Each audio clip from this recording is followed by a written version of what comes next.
¿Por qué los intelectuales sistemáticamente odian al capitalismo? Esa es la pregunta que se plantea Bertrand de Jouvenel en el artículo tercero y último para este tema que estamos comentando aquí. Y esto es una constante, además, de la historia.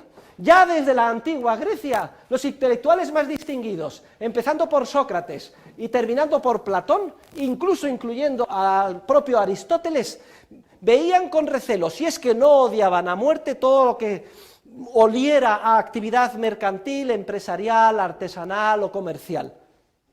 Y hoy no tengan ustedes ninguna duda, desde los actores y actrices de cine, todos completamente contrarios a la economía de mercado. ¿Y para qué hablar de la mayor parte de los intelectuales que plasman su labor creativa en obras literarias?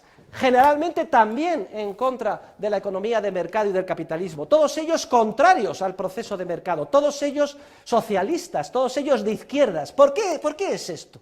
Y es algo que tienen ustedes que estar acostumbrados, esta incomprensión. Cuando el día de mañana ustedes vayan al mercado, trabajen en su empresa, van a sentir una incomprensión diaria, continua, por todo el mundo de la llamada inteligencia, la cultura. Todos estarán en contra de ustedes. ¿Por qué razón es esto así? Se plantea Bertrand de Jouvenel y desarrolla un artículo precioso explicando las razones por las cuales el intelectual generalmente, y salvo honrosísimas excepciones, está siempre orientado en contra del proceso de cooperación social basado en el mercado. Y da básicamente las siguientes tres razones, los siguientes tres motivos.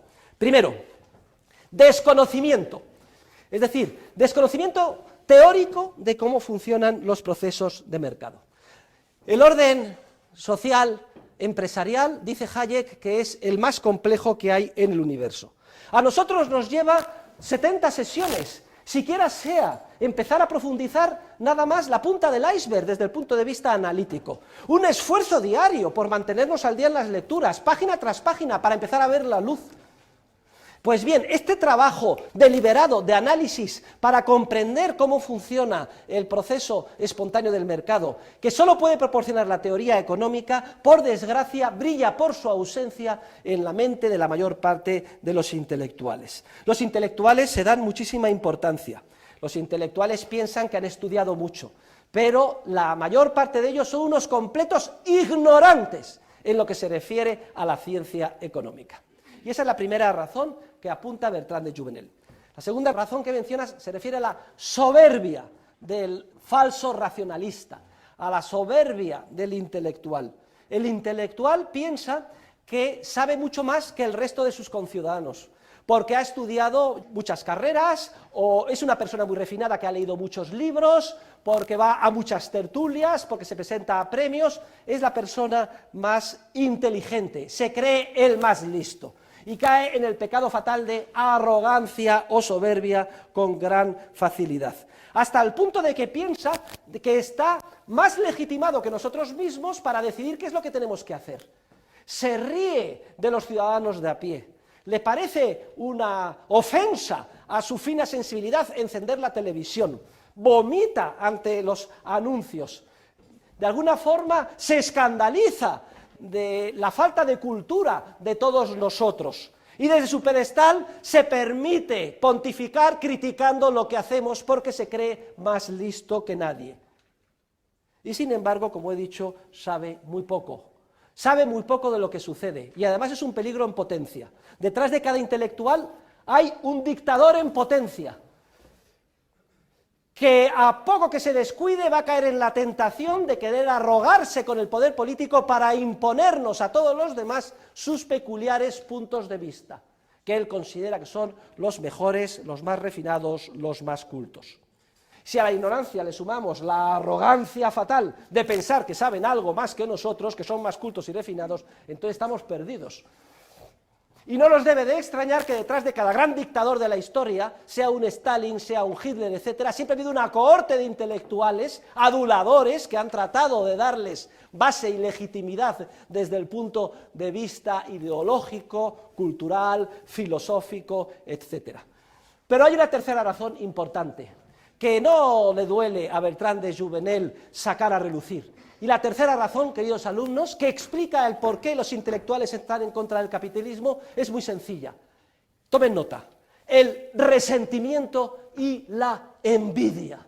resentimiento y la envidia. Porque el intelectual generalmente es una persona profundamente resentida. Fíjense ustedes qué bien lo explica Bertrand de Jouvenel.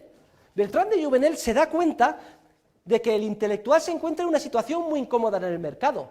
En la mayor parte de las circunstancias observa que el valor de mercado de lo que él aporta al proceso productivo es muy reducido.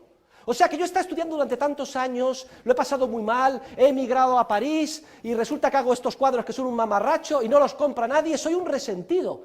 Algo podrido está en la sociedad capitalista cuando no valora como debe lo que yo hago, mis supuestos poemas, mis refinados artículos o mis novelas. Y en todo caso, aunque tenga suerte, aunque me ponga de moda, aunque me convierta en un Saramago, nunca lo es lo suficiente, nunca se me paga lo suficiente, teniendo en cuenta todo lo que yo hago como intelectual, sobre todo en comparación con la basura que me rodea. Y luego lo que no puedo resistir como intelectual es que a lo mejor un súper ignorante, un burdo, un inculto empresario gane 10 o 100 veces más que yo, simplemente porque está vendiendo cualquier cosa absurda, como por ejemplo pollos, o botas, o bañadores en el mercado a las masas, y se está forrando. Esa es una sociedad injusta, dice el intelectual. A los intelectuales no se nos paga lo que valemos, y sin embargo, a cualquier chiquilicuatre gana 100 o 200 o 1000 veces más que yo, simplemente porque se dedica a producir algo que las masas incultas demandan. Resentimiento y envidia. Y somos humanos, queridos alumnos. Si al resentimiento de la envidia, que tenemos que entender en estos términos, le añadimos la soberbia y a eso la ignorancia, no nos debe de extrañar que la cohorte de hombres y mujeres del cine, de la literatura, etcétera, y siempre dejamos a salvo las excepciones que pueda haber, siempre actúen de manera sesgada en contra del proceso empresarial del mercado al que nos vamos a incorporar nosotros. Sean profundamente anticapitalistas, siempre se presenten como los adalides del socialismo, de la progresía, de la redistribución.